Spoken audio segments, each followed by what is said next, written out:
제2과 시내산 언약의 중개자 모세. 사도행전 7장 30절에서 34절 말씀.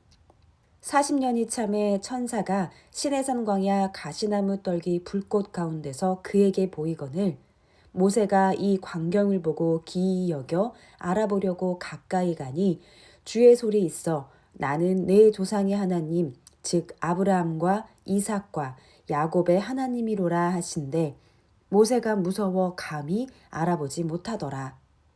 주께서 가라사대 내 발에 신을 벗으라. 너 섰는 곳은 거룩한 땅이니라.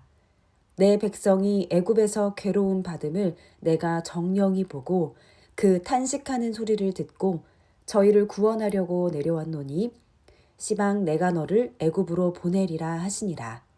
이는 하나님의 말씀이니라. 아멘. 네, 안녕하세요. 오늘은 제2과 시내산 언약의 중개자 모세에 대해서 함께 은혜를 나누도록 하겠습니다. 먼저 첫 번째는 모세의 성품과 대인관계를 볼게요. 모세의 성품과 대인관계. 모세의 성품은 두 가지로 우리가 생각을 할 수가 있습니다. 먼저 온유하다라고 성경에 기록을 하고 있죠. 민수기 12장 3절 말씀 보시면 이 사람 모세는 온유함이 지면의 모든 사람보다 승하더라라고 기록을 하고 있습니다. 그래서 온유하다라는 것은 따뜻하고 부드러운 성품이죠. 원어의 뜻으로 보면은 아나브라는 히브리어를 썼는데 겸손한, 온순한에서 이 온유라는 것에는 겸손도 같이 포함해서 말씀을 하고 있는 것을 알 수가 있습니다. 또 환경적인 면에서는 가난하다라는 뜻도 있죠. 그래서 우리가 예수님 산상수훈을 생각할 때 마음이 가난한 자는 복이 있다. 그리고 하나님의 얼굴 천국이 저희 것입니다 라고 말씀을 하고 계시는데 그 가난한 것과 맥락을 같이 한다라고 할 수가 있겠습니다. 그리고 거룩한이란 뜻도 함께 들어가 있죠. 이 온유의 헬라어는 프라우테스라고 하는데요. 프라우테스는 어떤 뜻이냐면 사납고 거친 야생마가 고삐로 조종되어서 주인의 명령에 순종하게 된 상태. 그래서 이 원어의 뜻으로 보았을 때는 모세의 기본 성품이 상당히 거친 면도 없지 않아 있었다라는 것을 우리는 알 수가 있죠. 왜냐하면 모세는 뜻을 성취하기 위해서 살인하는 것을 주저하지 않았던 사람이에요. 출애굽기 2장 12절을 보면은 좌우로 살펴 사람이 없음을 보고 그 사람을 쳐 죽여 모래에 감추니라 라고 하면서 동족을 구하기 위해서 애굽 사람을 쳐 죽인 그런 모세의 주도 면밀한 모습을 발견할 수가 있죠. 이랬던 모세가 온유한 성품으로 바뀌어졌다라는 것은 주인이신 하나님의 뜻에 순종하게 된 그런 상태가 되었다라는 면에서 온유하다라는 거예요. 그냥 착하기만 하고 바보같이 그렇게 있는 것이 아니라 본래 성품은 가지고 있지만 그것이 하나님의 뜻대로 사용이 될 때 그것을 온유하다라고 얘기를 하고 있는 것이죠. 그리고 두 번째 성품은 겸손입니다. 그 온유라는 단어에도 겸손이라는 뜻이 포함되어 있다라고 말씀을 드렸죠. 그래서 모세의 겸손은 하나님의 연단 속에서 굉장히 겸손한 아주 극한 겸손의 상태로 내려가 있는 것을 우리는 볼 수가 있죠. 어떻게 보면은 자존감이 없는가? 너무나 자신감이 없어 보인다라고 할 정도인데 출애굽기 3장 11절 그리고 4장 10절과 13절 말씀 보시면은 하나님의 부르심에 자기는 입이 뻣뻣하고 둔한 자입니다. 내가 어떻게 하나님의 일을 감당하겠습니까? 다른 사람을 보내세요. 이렇게 말할 정도로 이제 겸손한 모습을 보여주고 있죠.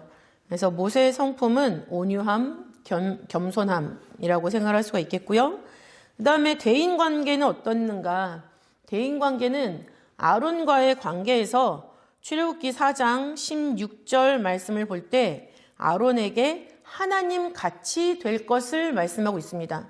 그러니까 모세와 아론의 관계는 대등한 관계가 아니죠. 똑같이 지팡이를 잡고 똑같이 백성을 지도하는 지도자가 되었지만은 하나님께서는 모세를 아론에게 하나님같이 된 그런 역할, 그런 자리에 세워주셨다라는 거예요. 그리고 바로와의 관계에서는 출애굽기 7장 1절에서 확인을 할 수가 있습니다. 출애굽기 7장 1절 말씀 보시면 내가 너로 바로에게 신이 되게 하였은즉 아론에 대한 관계랑은 좀 약간 차이가 있죠. 아론에게는 하나님 같이 된다라고 했는데 바로에게는 신이 되게 했다라고 말씀하고 있습니다. 그래서 바로에게 모세는 바로 하나님이었다 라는 것을 알 수가 있죠. 그렇다면 모세와 하나님과의 관계는 어땠는가? 모세와 하나님과의 관계는 얼굴과 얼굴을 마주보고 대화하는 사이, 건너 말하는 사이가 아니라 하나님이 직접 대면하여 보고 말씀해 주시는 사이였다라는 것을 출애굽기 33장 11절, 또 신명기 34장 10절에 말씀을 하고 있습니다. 또 두 번째 그 하나님과의 관계를 설명해 주고 있는 것은 입과 입을 맞대고 말씀해 주시는 사이라는 거죠. 똑같이 대면했다 라고 말씀을 하고 있지만 민수기 12장 8절에서는 입과 입을 마주대해서 말했다라는 의미의 대면했다라는 단어를 쓰고 있습니다. 그래서 기존에 얼굴과 얼굴을 맞대고 얘기했다라는 것은 파님 엘 파님이라고 하고, 입과 입을 마주보고 말하는 그런 대면했다라는 것은 페 엘 페라고 합니다. 그래서 페 엘 페. 페는 입술이란 뜻이죠. 파님은 얼굴이란 뜻입니다. 엘은 하나님이란 뜻이죠. 그래서 하나님과의 관계는 진짜 하나님한테 직접 지시를 받아서 그것을 실행하는 사람이라는 것. 이런 모습이 바로 우리의 모습이 돼야 되죠. 하나님과 나 사이에 어떤 중개자를 세우는 그런 시대는 아닙니다, 이제. 내가 하나님 앞에 한 사람으로 온전히 서서 하나님과 직접적인 대화를 주고받으면서 하나님의 일을 해야 되는 그런 시대죠.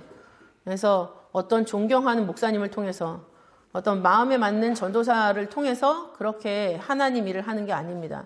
우리 각자가 말씀을 통해서 자립하셔야 돼요. 자립하는 신앙이 되어야만 넘어지지 않을 수가 있고, 하나님의 뜻을 분명하게 깨달아서 실행할 수 있는 경건의 연습을 할 수가 있죠. 그런 것이 반복되어졌을 때 하나님께서 무엇을 원하시는지 우리가 정확하게 깨달을 수 있는 그런 확률이 높아지죠. 그리고 모세와 예수님의 관계도 우리는 생각을 할 수가 있습니다. 모세는 예수님과의 관계에서 볼 때 예수님을 예표하는 사람이었죠.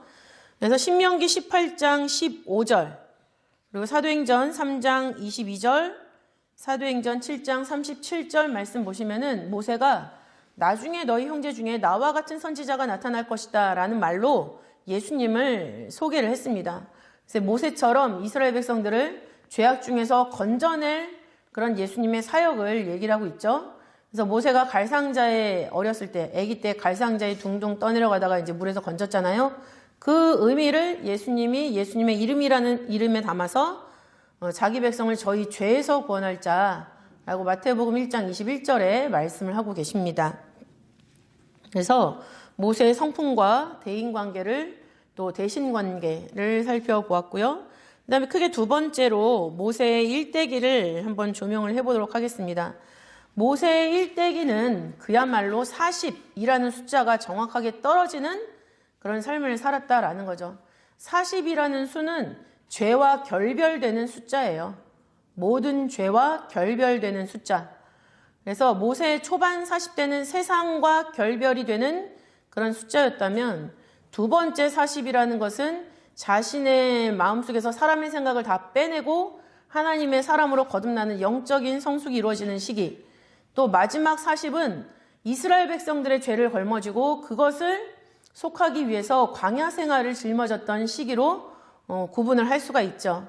그래서 모세에게 있어서 40이라는 숫자는 이렇게 세 번의 시기로 나타나게 됐는데, 그 모든 것이 다 죄로부터 벗어나는, 또 영적인 성숙을 이끌어내는, 그래서 하나님의 사명을 감당하게 되는 그런 순서로 진행이 되고 있다라는 것을 알 수가 있습니다. 그럼 먼저 첫 번째 40이라는 시기는 출생으로부터 40세가 되었을 때까지의 시기를 말하고 있죠. 연도로 말하면 주전 1526년부터 1485년까지의 시기가 되겠습니다. 1526년부터 1485년까지의 시기인데, 이때는 애굽에서 자라고 있는 것을 확인할 수가 있죠. 그 이름의 뜻은 아까도 말씀드렸지만 물에서 건져냈다라는 뜻을 가지고 있죠. 출애굽기 2장 10절에 기록을 하고 있고, 이것은 예수님의 이름을 예표하는 뜻과 같다라고도 말씀을 드렸습니다. 마태복음 1장 21절이고요. 출생했을 때 모세가 상당히 준수했다라고 기록하고 있는데 이 준수하다라는 단어에 바로 하나님의 뜻이 깃들어 있고 그 준수함이라는 단어를 통해서 하나님의 생각을 그 모세의 어머니 요게벳이 분명하게 정확하게 읽어냈다라는 것을 알 수가 있어요. 준수하다라는 것은 재주나 슬기, 풍채 등이 뛰어나다라는 의미죠. 히브리어 토브라는 단어를 쓰는데 토브, 아름답다, 좋다라는 의미의 형용사입니다. 근데 출애굽기 2장 2절을 보면 그 여자가 잉태하여 아들을 낳아 그 준수함을 보고 그를 석 달을 숨겼더니 라고 말씀을 하고 있죠. 준수함을 보았다 했을 때 이 보다라는 것은 발견하다, 분별하다라는 뜻이에요. 그러니까 어머니 요게벳이 모세를 낳아서 딱 봤는데 거기서 모세를 통한 하나님의 뜻이 분명히 있다라는 것을 확신했다는 얘기죠. 그러니까 이 애는 무조건 살려야 된다라는 분별을 해냈고 그 분별해내는 것을 통해서 실행을 했다는 얘기예요.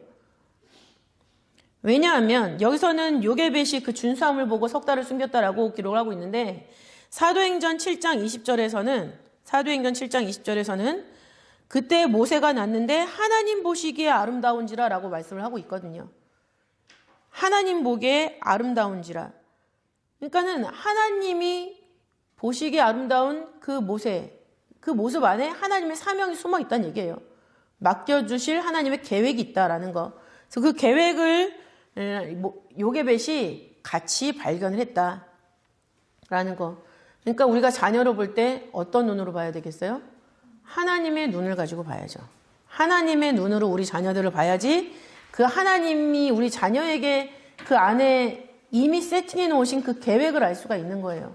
그 계획을 알게 되면 아이들에게 필요한 것을 제공하는 진짜 부모가 되는 거죠. 근데 내 생각의 눈, 내 욕심의 눈으로 보면은 애들이 항상 한참 모자란 것처럼 보여요. 그러니까는 이거를 채워줄 수 있는 세상의 방법을 선택하기가 쉽습니다. 세상의 방법을 절대로 선택하면 안 된다라는 건 아니지만 먼저 이 아이가 어떤 하나님의 사람으로 장성할 것인가 그거를 발견할 수 있도록 해야 된다라는 거죠. 그래서 그거를 채워주면 아이들이 세상에서 필요한 것을 채워가는 것은 하나님이 하시는 일이에요. 그거는.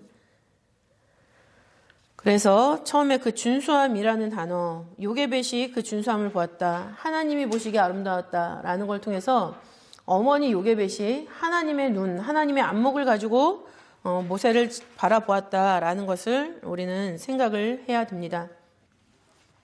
그렇기 때문에 이 요게벳은 장차 유모로 들어갔죠. 바로의 공주가 유모를 구했을 때 미리암이 가가지고 히브리 유모가 있다. 그 히브리인이니까 히브리인 유모한테 키우는 게 좋지 않겠느냐 뭐 이런 식으로 얘기했을까요? 해서 그런 과정을 통해서 모세의 유모로 들어가게 되죠. 출애굽기 2장 4절과 7절부터 10절까지의 말씀을 보면은 바로의 딸에게 그 미리암이 다가가서 하고 있는 그런 이야기들, 그리고 그것을 통해서 요게벳이 모세의 어머니지만 유모로 들어가게 된 과정들이 기록을 하고 있습니다. 요게벳이 모세를 품에 안고 젖을 먹이면서 또 키워내면서 무슨 말을 했을까요? 하나님의 그 안목을 가지고 모세를 숨겼다면 그 하나님의 안목을 가지고 말을 했겠죠. 그래서 모세의 마음에는 하나님께 대한 그런 믿음의 모습이 분명히 성장하고 있었을 것이다. 그것을 터삼아서 나는 이 히브리 민족, 고통당하고 있는 히브리 민족을 구원해야 되는 사명이 있구나 라는 것을 마음속에 쌓아가고 있었다라는 거죠. 그렇기 때문에 애굽 사람이 히브리 사람을 괴롭혔을 때 그 애굽 사람을 죽일 정도로 자기 동족을 사랑하는 그런 믿음의 표현, 마음의 표현을 했다라는 것을 알 수가 있습니다. 그리고 세상적인 지도자로서의 자질을 갖춘 시기이기도 하죠. 애굽의 왕자로 컸기 때문에 모든 말과 학문에 능했을 것입니다. 사도행전 7장 22절 말씀 보시면은 모세가 애굽 사람의 학술을 다 배워 그 말과 행사가 능하더라라고 기록을 하고 있죠. 그래서 굉장히 학식 있는, 그 다음에 어떤 지식적인 면에서 굉장히 훌륭한 그런 사람으로 컸다라는 것을 볼 수가 있습니다. 그러면 두 번째 모세의 40세가 아니라 그러면 이렇게 해서 이제 40세가 됐죠. 그래서 모세의 40세는 어떤 나이였냐라고 봤을 때 장성한 나이 그리고 선악간 분별이 되는 나이였다라는 거죠. 히브리서 11장 24절부터 27절 말씀 보시면은 기록을 하고 있는데, 만약에 하나님의 백성을 위해서 내가 일을 해야 된다라는 생각을 갖지 않았으면 그런 애굽 사람을 살해하는 일도 나타나지 않았겠죠. 오히려 방관했겠죠. 그러나 히브리서 11장 25절에서는 도리어 하나님의 백성과 함께 고난받기를 잠시 죄악의 낙을 누리는 것보다 더 좋아했다라고 말씀하고 있습니다. 그래서 애굽의 왕자로, 그 다음에 그 어머니 바로의 공주의 뒤를 이어서 왕이 될 수 있었음에도 불구하고 그 자리를 내어버리고 히브리 사람의 편에 섰다라는 것을 히브리서 11장 25절에서는 이렇게 표현을 하고 있는 거죠. 그리고 스스로 나는 히브리인의 구원자구나 라고 자각했던 시기로 그 40세를 우리는 설명을 할 수가 있습니다. 그리고 그렇게 애굽 사람의 손에서 히브리 사람을 구원했을 때 모세가 무슨 생각을 가졌냐면, 사도행전 7장 25절을 보니까 저는 그 형제들이 하나님께서 자기의 손을 빌어 구원하여 주시는 것을 깨달으리라고 생각하였으나 저희가 깨닫지 못하였더라 라고 기록을 하고 있죠. 그러니까 내가 이렇게 애굽 사람을 죽여서 히브리 사람을 구원해주면 그 구해준 히브리 사람의 입을 통해서 우리의 구원자, 모세가 바로 우리의 구원자였어, 이런 소문이 날 거라고 생각을 했죠. 그리고 자기를 따를 거라고 생각을 했는데 그렇게 되지 않았다. 그 생각은 모세의 방법이었다라는 것을 알 수가 있죠. 그래서 이제 히브리 사람들끼리의 싸움을 중재할 때 그 둘 중에 한 사람의 원망을 받아서 밀고를 당하는 그런 동족의 배신도 당하고 있는 모세의 모습이 출애굽기 2장 14절부터 15절에도 나타나고 있습니다. 그 다음에 이제 모세의 두 번째 40년, 바로 40세부터 80세까지의 기한이죠. 모세가 80세, 그 40년이라는 기간 동안 광야에서 훈련을 받고 연단을 받았을 때, 그것이 다 했던 80세가 됐을 때 바로 하나님이 모세를 부르셨습니다. 출애굽기 7장 7절 말씀 보시면 나타나 있죠. 모세가 하나님께 부르심을 받았다라고 말씀을 하고 있어요. 그리고 그 부르심을 받은 장소가 어딜까요? 호렙산이죠. 출애굽기 3장 1절부터 5절에 기록을 하고 있습니다. 하나님의 산 호렙산. 호렙산은 다른 지명의 이름으로 신의 산이라고 합니다. 신의 산.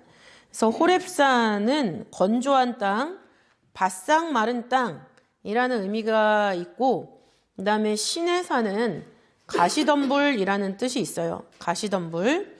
그래서 부르심은 호렙산이라고 표현을 하고 있고, 또 시내산에서 언약을 맺을 때는 시내산이라고 같은 산을 달리 표현을 하고 있죠. 그래서 가시덤불 속에 떨기나무 안에 이제 불이 있었고, 거기서 하나님이 음성으로 모세를 부르시는 현장, 그것이 출애굽기 3장 1절부터 5절에 기록을 하고 있습니다. 그러면 왜 호렙산에서 모세를 부르시고 만나셨는가? 라고 했을 때, 본래 사람의 마음밭은 생명나무가 있는 에덴 동산이었죠. 생명나무가 있는 에덴 동산. 항상 즐겁고 기쁜, 하나님과 같이 거닐었던 그런 장소. 그런데 타락한 사람의 마음밭은 가시덤불과 엉겅퀴를 내게 됐어요. 그래서 호렙산에서 부르시는 것은 모세가 일해야 되는 그 사람들의 바탕, 또 앞으로 펼쳐질 그것을 극복해야 되는 그런 환경을 말씀해주고 있는 것을 볼 수가 있죠. 그래서 타락한 사람의 마음에서 가시와 엉겅퀴가 나게 되었다라는 것은 창세기 3장 18절에 기록을 하고 있습니다. 창세기 3장 18절에 기록을 하고 있어요. 그래서 떨기나무는 애굽에서 학대받으면서 고역으로 종살이하는 이스라엘 민족을 상징하고 있고, 거기에 불이 붙었다라는 것은 애굽의 풀무같이 뜨거운 불에서 하나님이 이제 구원해내실 것이다 라는 희망을 같이 기록을 하고 있습니다. 그래서 신명기 4장 20절, 또 열왕기상 8장 51절, 또 예레미야 11장 4절 말씀을 함께 보시면 되겠습니다. 그런데 이렇게 하나님이 모세에게 사명을 주시고 모세가 그 사명을 감당하기 위해서 출발을 하려는데 하나님이 모세를 죽이려고 하셨죠. 하나님이 갑자기 일을 시키신 다음에 죽이려고 하셨어요. 우리한테 만약에 일을 시키신 다음에 이제 하나님 일을 하면 되겠지 하고 힘차게 출발을 하려고 했는데 나한테 안 좋은 일이 갑자기 빵빵빵빵 터지는 거예요. 그러면은 하나님 나한테 왜 이러시지? 라는 생각을 할 수가 있단 말이죠. 그거는 뭐예요? 나한테 뭔가 해결해야 되는 문제가 있기 때문에, 그 사명을 감당하기 전에 나에게 해결해야 되는 문제가 있기 때문에 주변에서 문제가 터지는 거죠. 모세에게 있었던 문제는 뭐냐면 할례를 받지 않았다라는 문제가 있습니다.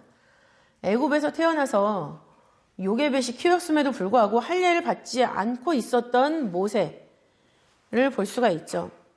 할례는 굉장히 중요합니다. 왜냐하면 할례를 받음으로 말미암아 하나님이 선민이 되는 증거가 됐죠.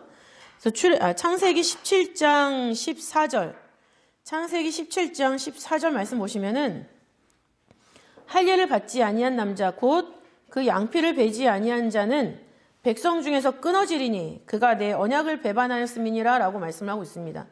하나님의 언약을 따라서 지금 이스라엘의 출애굽을 인도해야 하는 모세, 그런데 그 모세한테 부족한 한 가지가 있었다라고 했을 때 그것이 바로 할례 언약에 대한 실행이죠. 할례 언약을 제대로 실행하지 못한 그런 부분들. 그래서 요게벳이 아들의 할례를 길가에서 그 차도를 가지고 양피를 베어서 모세 발 앞에 딱 던졌을 때 그것을 바로 모세의 할례로 하나님이 인정해 주셔서 살려주시는 그런 과정을 우리는 알 수가 있습니다. 성경의 기록을 통해서 알 수가 있습니다. 그리고 이 모세의 죽음이 결정된 그런 사건도 있죠. 모세의 죽음이 결정된 그런 사건이 있습니다. 하나님이 모세를 지도자로 세우셨는데 처음에는 출발할 때 죽이려고 했었던 그런 사건이 있었죠. 근데 모세가 사명을 감당하다가 진짜로 하나님이 죽이려고 하셨던 그런 죽이게 되는, 죽음을 결정짓는 그런 사건이 있었어요. 주전 1407년 바로 출애굽 40년 11월 1일 120세에 이제 모세가 죽음을 감당하게 되는데 그때까지 모세가 병으로 아프지 않았죠. 왜냐하면 신명기 34장 7절을 보시면은 모세가 120세가 되었지만 그 눈이 흐리지 아니하였고 기력이 쇠하지 아니하였다라고 말씀을 하고 있어요. 이 말은 뭐냐면 자연적으로 기력이 쇠하지 않으면 살아있어야 막는 거거든요. 기운이 진해야 죽는 거잖아요. 아프지 않아도. 기운이 진하면 죽는 건데 모세는 120세까지 아주 기운이 힘찼다라는 것을 말씀해주고 있어요. 그렇다면 모세의 죽음은 필연적인 죽음이라는 것인데 왜 그랬느냐? 바로 반석을 치는 사건 때문에 모세의 죽음이 결정되었죠. 이것까지도 순종을 했으면 모세 역시 살아서 가나안에 들어가는 그런 축복을 받았겠는데 모세가 하나님이 명령으로만 물을 내라고 했을 때 말씀으로만 하지 않고 그 반석을 쳤어요. 민수기 20장에 나타난 기록이죠. 민수기 20장 12절에서는 이 사건에 대해서 하나님은 하나님을 믿지 않는 사건이다 라고 말씀하십니다. 민수기 20장 12절을 보시면 여호와께서 모세와 아론에게 이르시되 너희가 나를 믿지 아니하고 이스라엘 자손의 목전에 나의 거룩함을 나타내지 아니한 고로 너희는 이 총회를 내가 그들에게 준 땅으로 인도하여 드리지 못하리라 하시니라. 이 말은 가나안에 들어가지 못하고 죽는다라는 얘기죠. 하나님의 거룩함을 나타내지 않았는데 그것은 하나님을 믿지 않았기 때문에. 민수기 27장 14절에서도 너희가 내 명을 거역하고 라고 말씀을 하고 있어요. 그리고 거역한 결과 하나님의 거룩함이 나타나지 않았다. 말씀으로만 했을 때 뭔가 반석을 지팡이로 치는 행위는 쳤기 때문에 반석이 틈이 생겼고 거기서 물이 나오는구나 라는 개연성을 사람한테 주죠. 그러나 말씀으로 했을 때는 보이지 아니하시는 하나님의 말씀의 능력을 사람들이 인지하게 되는 거예요. 그걸 통해서 하나님한테 거룩을 영광을 돌려드리게 되는 거죠. 근데 그것을 모세가 실행하지 못했다라는 면이에요. 그래서 민수기 20장 8절 말씀을 보시면은 지팡이를 가지고 내 형 아론과 함께 회중을 모으고 그들의 목전에서 너희는 반석에게 명하여 물을 내라 라고 하라고 기록을 하고 있는데 그렇게 하지 않았다라는 면. 그래서 바로 이 사건이 모세의 죽음을 결정짓는 그런 사건이었다라는 것을 말씀하고 있습니다. 그러면 이렇게 하나님의 말씀 안에서 하나님이 인도하시는 대로 살았던 모세와 과연 시내산 언약과 어떤 관련이 있는가? 오늘 제목을 보면은 시내산 언약의 중개자라고 말씀을 하고 있죠. 시내산 언약의 중개자.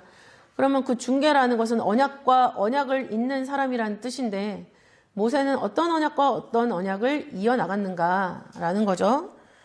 그래서 먼저 첫 번째는 횃불 언약을 견인했다라는 거죠. 횃불 언약을 견인했다.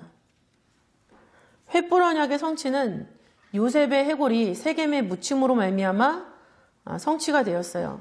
여호수아 24장 32절에 기록을 하고 있죠. 근데 그러려면 요셉의 해골이 애굽에 있었는데 그 해골을 가지고 나와야 되는 거죠. 그 가지고 나오는 것을 모세가 했다라는 거예요. 출애굽기 13장 19절.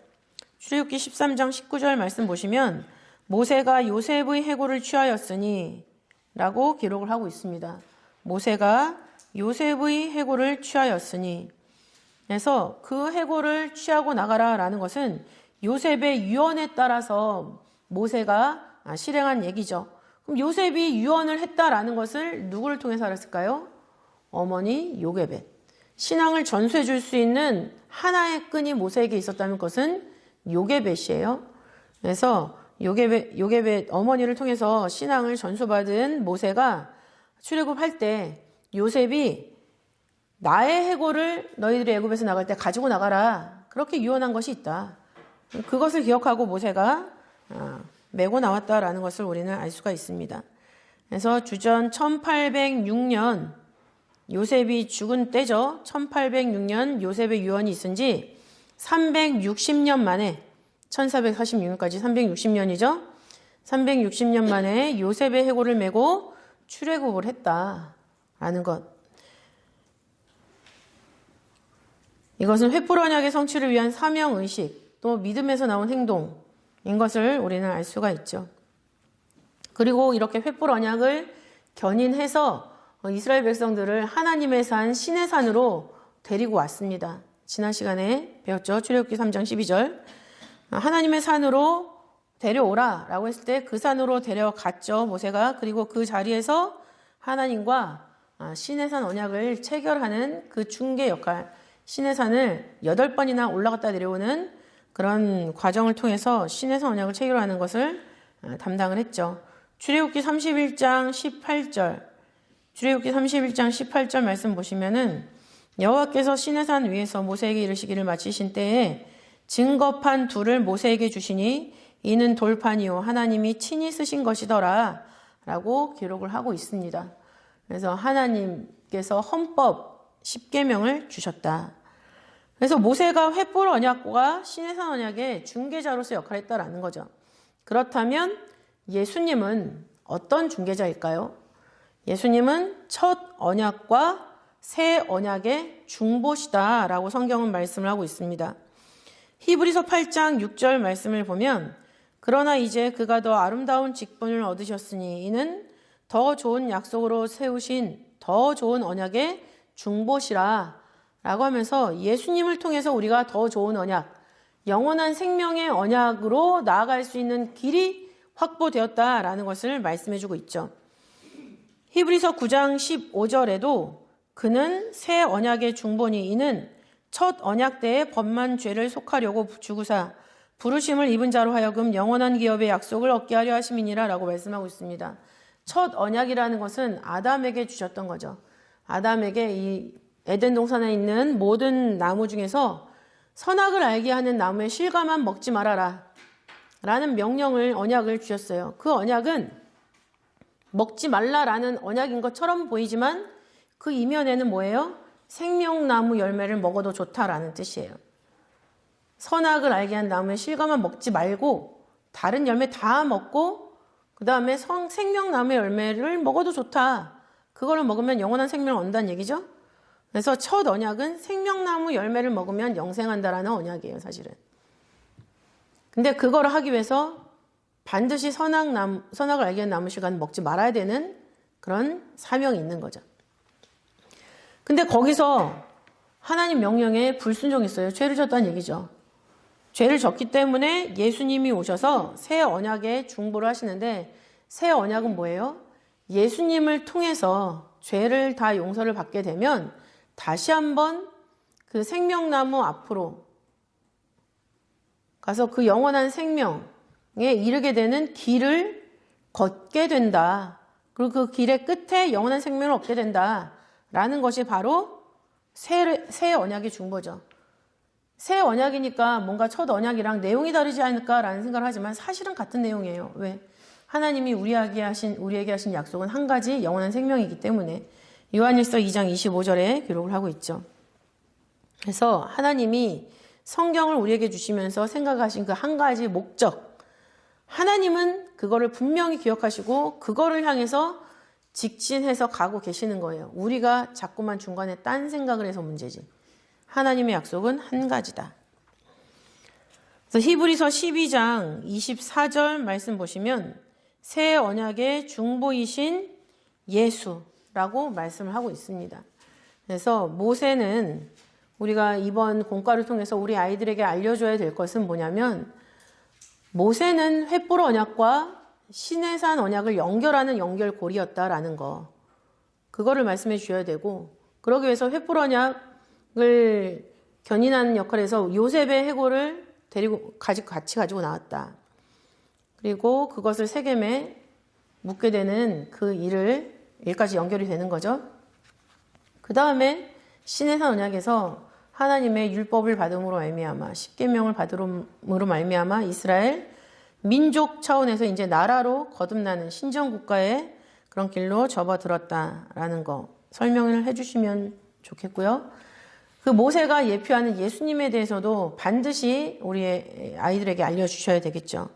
모세는 예수님을 예표하는데 예수님도 첫 번째 언약의 실패를 회복시키시고 그 언약의 내용을 담아서 새롭게 출발할 수 있는 길에 우리를 세워주신 것이다. 그래서 예수님도 새 언약의 중보라고 말씀을 하고 있는데 그 새 언약은 다른 내용이 아니라 여전히 우리에게 약속하신 그 영원한 생명을 주시기 위해서 다시 한번 기회를 주신 것이다. 라는 것을 우리 아이들에게 분명히 설명을 해주셔야 되겠습니다. 그래서 이번 공과의 내용은 이렇게 되도록 하겠습니다. 기도하시겠습니다. 사랑이 많으신 아버지 하나님 감사드립니다. 시내산 언약의 중개자 모세를 통해서 우리도 중개자처럼 우리 아이들에게 신앙을 전수하기를 바라고 원하는 가운데 있습니다. 아버지 하나님 순간 아버지 화가 나고 결이 날 때가 있지만 아버지 그것은 나에게 하나님에 대한 안목이 아버지 없기 때문에 부족하기 때문에 일어난 일이다라고 생각을 하고 다시 한번 말씀 앞에 자신을 비춰보고 아버지 자신의 모습을 고쳐나갈 수 있도록 아버지 인도하시고 역사하여 주시옵소서. 그리고 그 말씀의 안목을 다시 한번 바로 세우는 가운데 우리 아이들에게 심어두신 하나님 말씀의 뜻과 계획을 발견할 수 있도록 인도하시고 또한 우리 아이들에게 필요한 말씀을 그때그때 공급할 수 있는 부모가 될모로 말미암아 아버지 우리 아이들이 세상에 나와서 첫 번째 만나는 좋은 선생님이 될 수 있도록 아버지 우리 모든 부모님들을 붙잡아 주시고 역사하여 주시옵소서. 우리 아이들도 아버지 그 다음 언약의 단계를 향하여서 출발해야 되는 그런 과정 속에 있사오니 아버지 새 언약의 중보이신 예수님처럼 우리들에게 맡겨주신 각자의 사명을 아버지 언약에 맞추어 진행하기 위하여서 아버지 믿음의 말씀의 내용을 아버지 채워나갈 수 있는 우리 아이들이 될 수 있도록 인도하시고 역사하여 주시옵소서. 아버지 봉헌하는 가운데 있습니다. 이 봉헌이 아버지 말씀의 사역에 크게 쓰이기를 간절히 바라오며 사랑이 많으신 예수님 이름으로 감사하기 돌려옵나이다. 아멘.